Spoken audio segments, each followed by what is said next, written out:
ఈ అమెరికాలోనే ఇప్పుడు చాలా ఇష్యూస్ వస్తూ ఉంటాయి. అక్కడికి వెళ్ళి పెళ్లి చేసుకున్నాక డైవర్స్ అని చెప్పని వాళ్ళు పంపించేయడం, వీళ్ళు ఎక్కడికి వచ్చేయడం, వాళ్ళు అక్కడ ఉండడం, ఇట్లాంటి ఇష్యూస్ చాలా వస్తూ ఉంటాయి. మనం చాలా కేసెస్ కూడా వింటూ ఉంటాం.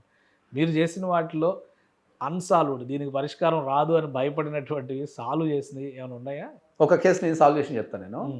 భార్యాభర్తలు పెళ్ళైన తర్వాత ఒక 5 సంవత్సరాలు గొడవ అయింది అనుకుందాం. వాళ్ళు డైవర్స్ అప్లై చేసుకున్నప్పుడు ఏం చేస్తారంటే అక్కడ ఇద్దరు ఆస్తులు, పెళ్ళైన తర్వాత సంపాదించిన ఇద్దరు ఆస్తులు, ఒక్కరుంటే ఒక్కరు, ఇద్దరు ఉంటున్నారు, అన్నీ ఒక దగ్గర పోగేయాలి.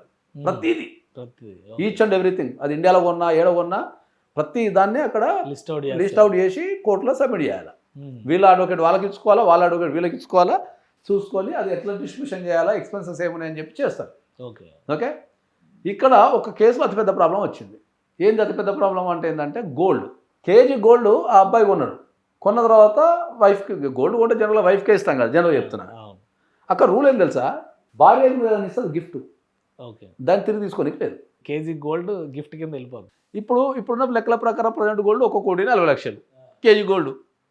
వీడేమంటాడు, అరే నేను గిఫ్ట్ ఏంది నాకు అంటాడు. జడ్జి ఏం చెప్తాడు, నీకు గిఫ్టే కదా ఇవ్వాల్సింది కదా అంటాడు. వీడేమో లబ్బదిబ్బ బతుకుంటాడు, అరే నీ అమ్మ నేను గోల్డ్ కొన్నా కదా అని చెప్పి.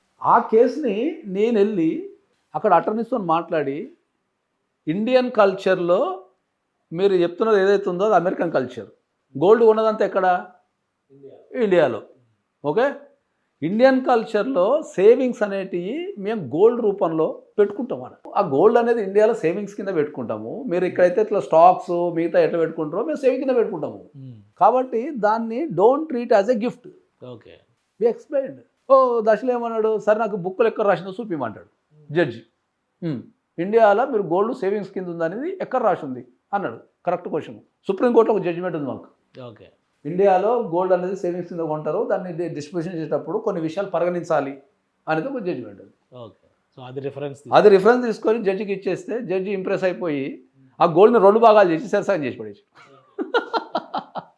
చిన్న లాజిక్ను ఉపయోగించి అక్కడికి పోయి రీసెర్చ్ చేసి దీన్ని ఒక జడ్జికి చెప్పడం ద్వారా ఏంది, అబ్బాయికి ఎంత మిగిలింది, 1.5 అంటే దగ్గర మళ్ళీ 75 లక్షలు మిగిలినట్టే. 500 గ్రామ్స్ గోల్డ్ మిగిలింది.